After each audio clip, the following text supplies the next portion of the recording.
IVF বা in vitro fertilisation একটি ধাপে ধাপে সম্পন্ন হওয়া প্রক্রিয়া।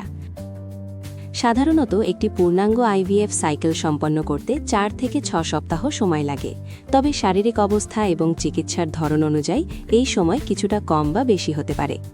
আইভিএফ প্রক্রিয়ার প্রধান ধাপ এবং সময়ের একটি ধারণাগুলো হল: 1. প্রাথমিক প্রস্তুতি ও পরীক্ষা 1 থেকে 2 সপ্তাহ লাগে। চিকিৎসা শুরু করার আগে ডাক্তার স্বামী ও স্ত্রী উভয়ের কিছু রক্ত পরীক্ষা, আল্ট্রাসাউন্ড এবং বীর্য বিশ্লেষণ করেন। এই ধাপটি মূলত রোগীর শরীরের অবস্থা বোঝার জন্য।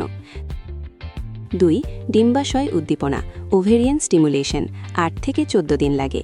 এই পর্যায়ে হরমোন ইনজেকশনের মাধ্যমে ডিম্বাশয়কে উদ্দীপিত করা হয় যাতে স্বাভাবিকের চেয়ে বেশি ডিম্বাণু তৈরি হয়। এই সময়ে নিয়মিত আল্ট্রাসাউন্ড এবং রক্ত পরীক্ষার মাধ্যমে ডিম্বাণুর বৃদ্ধি পর্যবেক্ষণ করা হয়। 3.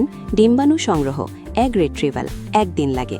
ডিম্বাণুগুলো যখন পূর্ণাঙ্গ হয় তখন একটি ছোট অস্ত্রোপচারের মাধ্যমে শরীর থেকে সেগুলো সংগ্রহ করা হয়। এতে মাত্র 20 থেকে 30 মিনিট সময় লাগে এবং ওই দিনই রোগী বাসায় ফিরতে পারেন। 4. নিষিক্তকরণ ফার্টিলাইজেশন 3 থেকে 5 দিন লাগে। সংগৃহীত ডিম্বাণু ল্যাবরেটরিতে শুক্রাণুর সাথে মেশানো হয়। এরপর 3 থেকে 5 দিন অপেক্ষা করা হয় যাতে ডিম্বাণু নিষিক্ত হয়ে ভ্রূণে পরিণত হয়। 5. ভ্রূণ স্থানান্তর এমব্রিও ট্রান্সফার 1 দিন লাগে। সবচেয়ে সুস্থ ভ্রূণটি জরায়ুতে স্থাপন করা হয়।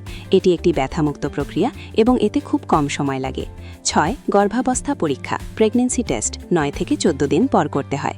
ভ্রূণ স্থানান্তরের প্রায় 2 সপ্তাহ পর রক্ত পরীক্ষার মাধ্যমে নিশ্চিত হওয়া যায় যে গর্ভধারণ সফল হয়েছে কিনা। কিছু বিশেষ ক্ষেত্রে বাড়তি সময়: ভ্রূণ ফ্রিজিং ফ্রোজেন এমব্রিও ট্রান্সফার যদি ফ্রেশ ভ্রূণ স্থানান্তর না করে সেটি হিমায়িত করে রাখা হয় তবে পরবর্তী সাইকেলে তা স্থানান্তর করতে আরও 1 মাস সময় লাগতে পারে। অন্যান্য চিকিৎসা যদি কোনো বিশেষ সার্জারি বা হরমোনাল চিকিৎসার প্রয়োজন হয় তবে মূল প্রক্রিয়া শুরু করতে কিছুটা দেরি হতে পারে। সারসংক্ষেপে, ইনজেকশন শুরু হওয়া থেকে ভ্রূণ স্থানান্তর পর্যন্ত মূল সক্রিয়া সময়টুকু সাধারণত 3 সপ্তাহের মতো হয়ে থাকে। আপনার নির্দিষ্ট শারীরিক অবস্থা বুঝে ডাক্তার আপনাকে সঠিক সময়সূচি জানাতে পারবেন।